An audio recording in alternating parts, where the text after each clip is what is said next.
India TV YouTube channel को subscribe करें और बेल आइकन दबाएं।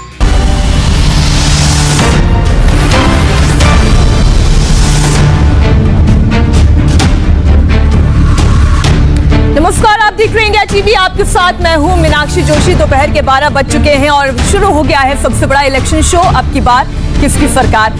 आपके लिए हर रोज हम लेकर आते हैं हर वो खबर जिसका डायरेक्ट कनेक्शन है उत्तर प्रदेश और पंजाब के आगामी विधानसभा चुनावों से। तो आइए आपको बताते हैं कि आज वो कौन सी बड़ी खबरें हैं जिसका डायरेक्ट इम्पैक्ट 2022 के दंगल में पड़ने वाला है। तो बिना देर किए सबसे पहले आज की बड़ी खबर पंजाब से। सिद्धू और कैप्टन के बीच all is well, question mark is there. और ये क्वेश्चन मार्क इसलिए क्योंकि मुलाकात तो होनी थी, पार्टी का फोरम था और पार्टी के फोरम में एक दूसरे के साथ खड़े होने का दिखावा भी करना था। लेकिन क्या ये महज दिखावा था या वाकई में दोनों के दिल मिल गए हैं, या कैप्टन अमरिंदर ने अब सरेंडर कर दिया है आला कमान के फैसले के आगे, ये आपको बताएंगे। और आइए आज की दूसरी बड़ी खबर, राम की नगरी से बीएसपी का शंखनाद। जी हां, मायावती ने एक बार फिर से ब्राह्मणों को लुभाने के लिए प्रबुद्ध जन सम्मेलन या जन संवाद आपको कह लें कि इस तरीके के कार्यक्रम का आगाज तो कर दिया है। लेकिन सवाल यह है कि क्या ब्राह्मण वोट मायावती को मिलेगा, इस पर हमारी नजर रहेगी। आज की तीसरी बड़ी खबर, सीएम योगी का मिशन 2022। जी हां, मुख्यमंत्री योगी आदित्यनाथ मिशन इलेक्शन के लिए पूरी तरीके से एक्शन मोड में है और कैसे पब्लिक योगी का डायरेक्ट संवाद हो रहा है, यह हम आपको बताएंगे आज की इस तीसरी बड़ी खबर में। लेकिन सबसे पहले बात करेंगे कैप्टन और सिद्धू की कि क्या इन दोनों के बीच की दूरियां मिट चुकी है। बड़ी खबर यह कि चाय पार्टी में सिद्धू और अमरिंदर के बीच मुलाकात हुई। नवजोत सिंह सिद्धू ने कैप्टन अमरिंदर सिंह के पांव भी छुए हैं। अमरिंदर सिंह ने सिद्धू को आशीर्वाद भी दिया, यानी दिल से स्वीकार किया।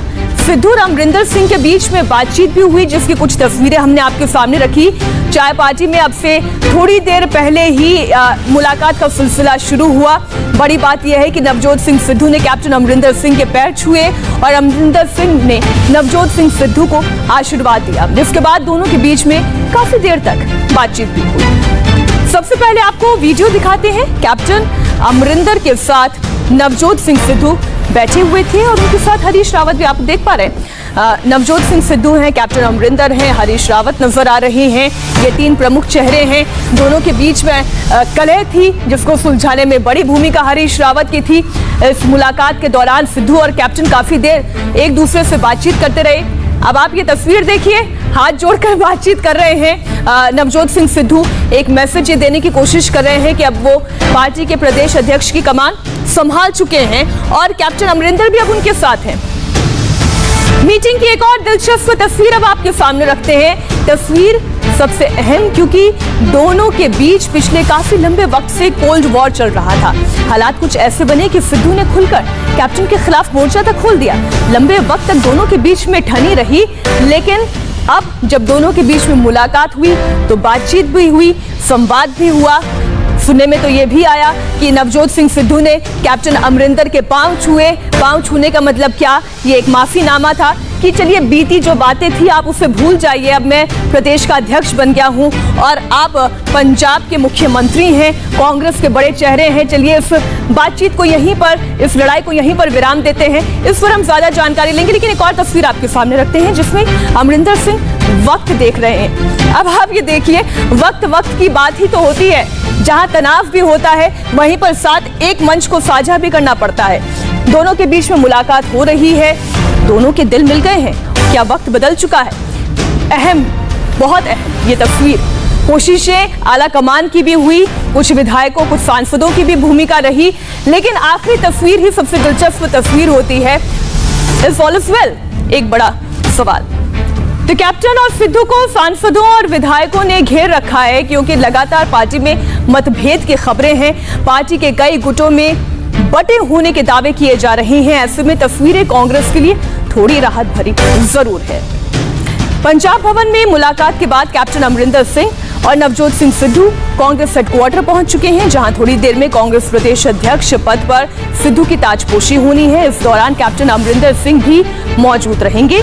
सिद्धू के अलावा आज 4 कार्यकारी अध्यक्ष भी अपना कामकाज संभालने वाले हैं। पंजाब में आज कांग्रेस की जो नई टीम तैयार हो रही है, इसमें किसे कौन सी जिम्मेदारी मिली है आपको बता दें। पहले तो ये कि हेडक्वार्टर पहुंच चुके हैं सिद्धू और अमरिंदर। थोड़ी देर में प्रदेश अध्यक्ष पद पर सिद्धू की औपचारिक तौर पर ताजपोशी हो जाएगी। ऐलान तो हो ही चुका है। सिद्धू की ताजपोशी के दौरान अमरिंदर सिंह भी मौजूद रहेंगे। आज 4 कार्यकारी अध्यक्ष भी कामकाज संभालने वाले हैं। इन्हें भी औपचारिक तौर पर इनकी पद की सदस्यता दिला दी जाएगी। और साथ ही ये तस्वीर अब आप देखिए, गाड़ियों का काफिला जो है वो पहुंचता हुआ आज नवजोत सिंह सिद्धू को औपचारिक तौर पर प्रदेश अध्यक्ष की कमान दे दी जाएगी। ऐलान पहले ही हो चुका है।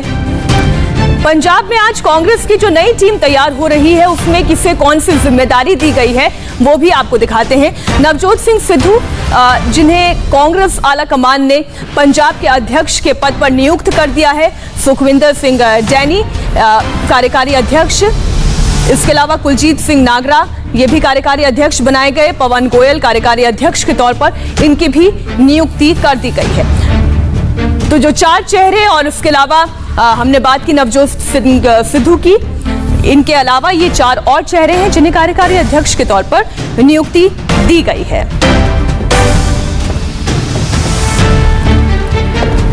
अब सवाल ये उठ रहा है, सवाल इस बात का कि क्या तनातनी दूर हो गई है? अचानक ऐसा क्या हुआ जो कैप्टन अमरिंदर के तेवर नरम पड़ गए हैं, और क्यों उन्होंने सिद्धू के सामने सरेंडर कर दिया है? क्या सरेंडर हुआ भी है या नहीं, ये समझने की जरूरत है। दरअसल कैप्टन जो चाहते थे फिलहाल वो नहीं हुआ। कैप्टन नहीं चाहते थे कि सिद्धू पंजाब प्रदेश अध्यक्ष बने, लेकिन हाईकमान का फैसला सर्वोपरि रहा। सिद्धू को कमान दे दी गई। इसके बाद कैप्टन ने सिद्धू को झुकाने के लिए माफी का दांव चला, लेकिन सिद्धू ने माफी नहीं मांगी। कैप्टन सिद्धू की माफी पर अड़ गए, लेकिन सिद्धू गुट ने माफी मांगने से साफ इनकार कर दिया। कैप्टन ने कहा था सिद्धू से मुलाकात तभी करेंगे जब वो माफी मांगेंगे, लेकिन बिना माफी के आज ही कैप्टन सिद्धू की ताजपोशी समारोह में शामिल भी होने चले गए। हालांकि खबर ये रही कि कैप्टन की नाराजगी को दूर करने का ही शायद सिद्धू ने ये तरीका अपनाया, उन्होंने पांव भी छुए। लेकिन उससे पहले आज चाय पार्टी पर जो मुलाकात हुई, ये मुलाकात ये बताती है कि फिलहाल तो स्थिति यही है कि कैप्टन अमरिंदर ने सरेंडर कर दिया है।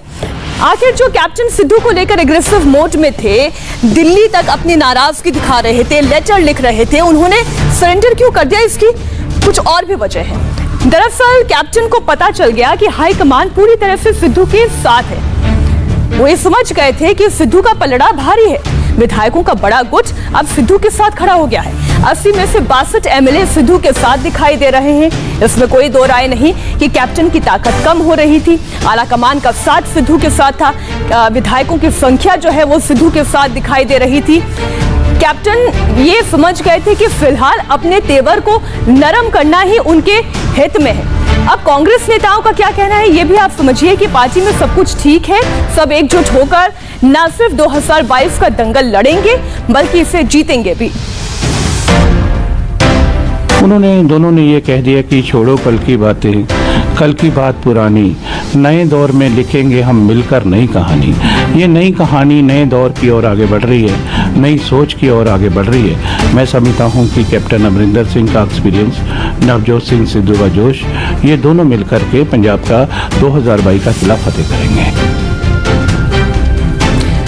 और अब हम बात करेंगे उत्तर प्रदेश की। आज की दूसरी बड़ी सियासी खबर अयोध्या से, जहां आज बहुजन समाज पार्टी अपना चुनावी बिगुल फूंकने जा रही है, या हम यूं कहें कि शंखनाद करने जा रही है। आज अयोध्या में बीएसपी कर रही है प्रबुद्ध सम्मेलन। वैसे तो ब्राह्मण सम्मेलन का नाम था, लेकिन ब्राह्मण सम्मेलन के नाम से मंजूरी नहीं मिली, तो इसे प्रबुद्ध सम्मेलन नाम दिया गया। सतीश चंद्र मिश्रा, उनके हाथ में ये कमान है। अयोध्या के बाद उत्तर प्रदेश के 18 मंडलों में यह सम्मेलन होना है, जिसका आगाज आप देखिए सतीश चंद्र मिश्रा अयोध्या पहुंचे, हनुमानगढ़ी में हनुमान जी के आगे नतमस्तक हुए, सिर झुकाया, श्री राम लला जन्मभूमि का भी दर्शन करेंगे और इसके बाद इस प्रबुद्ध सम्मेलन का आगाज किया जाएगा। अब से थोड़ी देर के बाद सम्मेलन की शुरुआत होगी। हालांकि बीएसपी ने सम्मेलन का नाम प्रबुद्ध सम्मेलन रखा है क्योंकि ब्राह्मण सम्मेलन के नाम से आयोजन को परमिशन नहीं मिली। इस पूरे सम्मेलन की कमान सतीश चंद्र मिश्र को सौंपी गई। हनुमानगढ़ी की तस्वीर आप देख रहे हैं। आप जरा वो दौर याद करें जब मायावती ने नारा दिया था अपनी राजनीति की शुरुआत करते हुए, तब उन्होंने कहा था कि तिलक, तराजू और तलवार, इन्हें मारो जूते चार। जब वो ये समझ गई कि ब्राह्मणों का साथ इस तरीके के नारों से उन्हें नहीं मिलेगा, तो ये नारा बदला गया। सतीश चंद्र मिश्र पार्टी के साथ जुड़े और नारा बदला गया, ये हाथी नहीं गणेश है, ब्रह्मा विष्णु महेश है। नारा फिर बदला गया जब बहुजन समाज पार्टी सपा के साथ चुनावी मैदान में आई, और तब उन्होंने जब मिले मुलायम काशीराम, हवा हो गए जय श्री राम। जरा आप नारों को याद रखिएगा, क्योंकि जब आज के इतिहास, आज की राजनीति को हम समझते हैं तो इतिहास के नारों को भी देखना होता है, टटोलना होता है। तो अब तस्वीरें पूरी तरीके से बदल चुकी हैं। जिस श्री राम का नाम हवा में उड़ाने की बात सपा और बसपा ने मिलकर कही थी, आज वही बसपा श्री राम जन्मभूमि में राम मंदिर के आगे नतमस्तक होने के लिए पहुंच रही है। और अब ये एक बड़ा पोस्टर आप देखिए, ये दिलचस्प तस्वीर है जो सतीश चंद्र मिश्रा ने खुद अपने ट्विटर अकाउंट पर पोस्ट की है। इसमें उन्होंने आज के कार्यक्रम की जानकारी दी है, लेकिन बीएसपी का एजेंडा भी साफ नजर आता है। 2022 में बीएसपी श्री राम से लेकर परशुराम तक अपना वोट बैंक साधने की तैयारी में है। ये जो तस्वीर है उसमें आपको मायावती नजर आएंगी, लेकिन दिलचस्प बात यह है कि इसमें राम मंदिर भी है, राम लला की तस्वीर भी है। राम की तस्वीर के अलावा परशुराम भी है, जिनके जरिए ब्राह्मण वोटों को साधने की तैयारी है। सतीश चंद्र मिश्रा से बात की हमारे संवाददाता रुचि कुमार ने इस एक्सक्लूसिव बातचीत में क्या कहा, आइए सुनते हैं। अयोध्या का ये हनुमान गढ़ी है और यहाँ बीएसपी के महासचिव सतीश मिश्रा दर्शन के लिए आए हैं। आज आपका जो अयोध्या में प्रबुद्ध समाज की गोष्ठी है, उसका क्या मकसद है? उसका मकसद ये है कि जैसे हम लोगों ने भाईचारा पहले पूरे प्रदेश में बनाया था, सर्वजन का बनाया था, खास तौर से दलित समाज और ब्राह्मण समाज का बनाया था, तो सोशल इंजीनियरिंग तो तभी से कहा गया, इसी बात को कहा गया ना। तो वही हमारा मकसद है कि ब्राह्मण समाज, दलित समाज, सर्व समाज फिर से एक बने। जो आज की वर्तमान की सरकार है भारतीय जनता पार्टी की, जिस तरीके से वो एक समाज को खाली पकड़ करके बाकी सबका उत्पीड़न कर रही है, उसको हमको ख़त्म करना है। और ब्राह्मण समाज इतना उपेक्षित है आज पूरे प्रदेश में कि वो जितना उत्पीड़ित है कभी नहीं हुआ, वो आज माननीय बहन जी की तरफ देख रहा है कि बहुजन समाज पार्टी एक साथ हम लोग मिल करके और दोबारा से यहाँ पर सरकार बना के उनका खोया हुआ मान सम्मान वापस है। लेकिन यहाँ पे जो लोग हैं साधु संत, उनका कहना है कि चुनाव है इसलिए आपको अयोध्या याद है। देखिए, चुनाव तो अभी अनाउंस नहीं हुआ, कोई चुनाव अभी है नहीं, चुनाव साल भर बाद है। हम जब भी आते हैं यहाँ तो यही कहते हैं, ये क्या वो आते हैं तो वो अपना प्रश्न करते हैं, बताते हैं।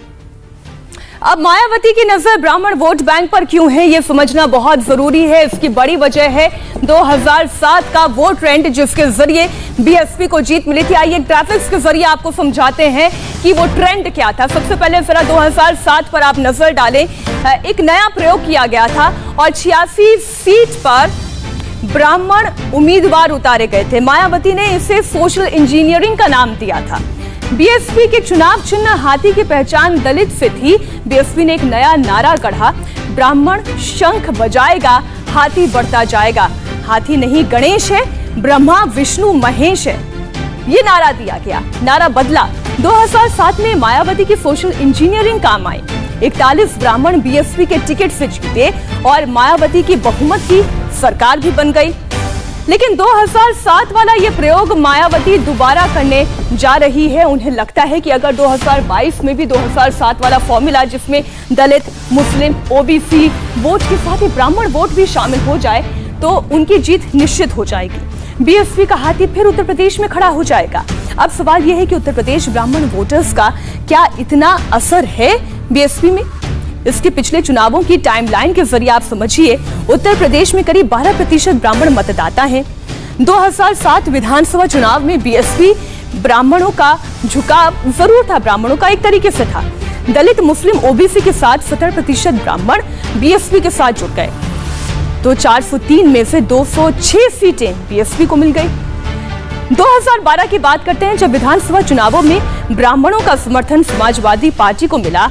अखिलेश यादव मुख्यमंत्री बन गए। समाजवादी पार्टी 220, तो वहीं बीएसपी 79 और बीजेपी को 47 सीटें मिली।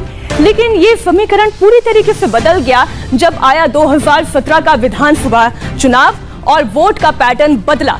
करीब 80% ब्राह्मणों ने बीजेपी को वोट दिया। 2012 में जो बीजेपी 38 सीट पर थी, 2017 आते आते वो 324 सीटों पर विजय हो गई। प्रचंड बहुमत की सरकार बनी। 2014 लोकसभा चुनाव में भी 72% ब्राह्मण बीजेपी के साथ खड़े हो गए। 336 सीट बीजेपी ने जीती थी। 2019 के लोकसभा चुनावों की बात कर लें, जब ब्राह्मण 72 में से 82% तक जो बीजेपी के साथ खड़ा हुआ नजर आया। बीजेपी के गठबंधन ने 353 सीटें जीती। बीजेपी की सीट बढ़ने की कई और वजह भी हैं, लेकिन आंकड़े बता रहे हैं कि जब जब ब्राह्मण जिस पार्टी के साथ खड़ा हुआ, जिस पार्टी के साथ गया, उसी पार्टी की सरकार बनी। और यही उत्तर प्रदेश का इतिहास भी कहता है। उत्तर प्रदेश में एक और तमाम पार्टियां अलग अलग वोट बैंक साधने में जुटी हुई हैं, तो योगी आदित्यनाथ भी अपने मिशन 2022 के लिए पूरे एक्शन मोड में हैं और जनता दरबार लगाते हुए योगी पब्लिक के साथ डायरेक्ट संवाद कर रहे हैं। इसी संवाद की तस्वीर आप देख रहे हैं। लोगों की समस्याओं को वो सुन रहे हैं और तत्काल प्रभाव से उसके निस्तारण के लिए निर्देश भी दे रहे हैं। हालांकि ये जनता दरबार कोरोना की वजह से पिछले 16 महीने से बंद पड़ा था, लेकिन 12 जुलाई से इसकी शुरुआत हो चुकी है और हर रोज तकरीबन आधे से 1 घंटा वो जन संवाद करते हैं और डायरेक्ट लोगों की समस्याओं को सुनते हैं।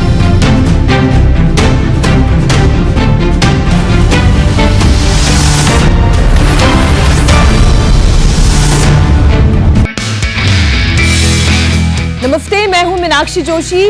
वीडियो और खबरों से अपडेट रहने के लिए India TV YouTube channel subscribe करें, बेल आइकन दबाना ना भूलें। जुड़े रहें इंडिया टीवी के साथ।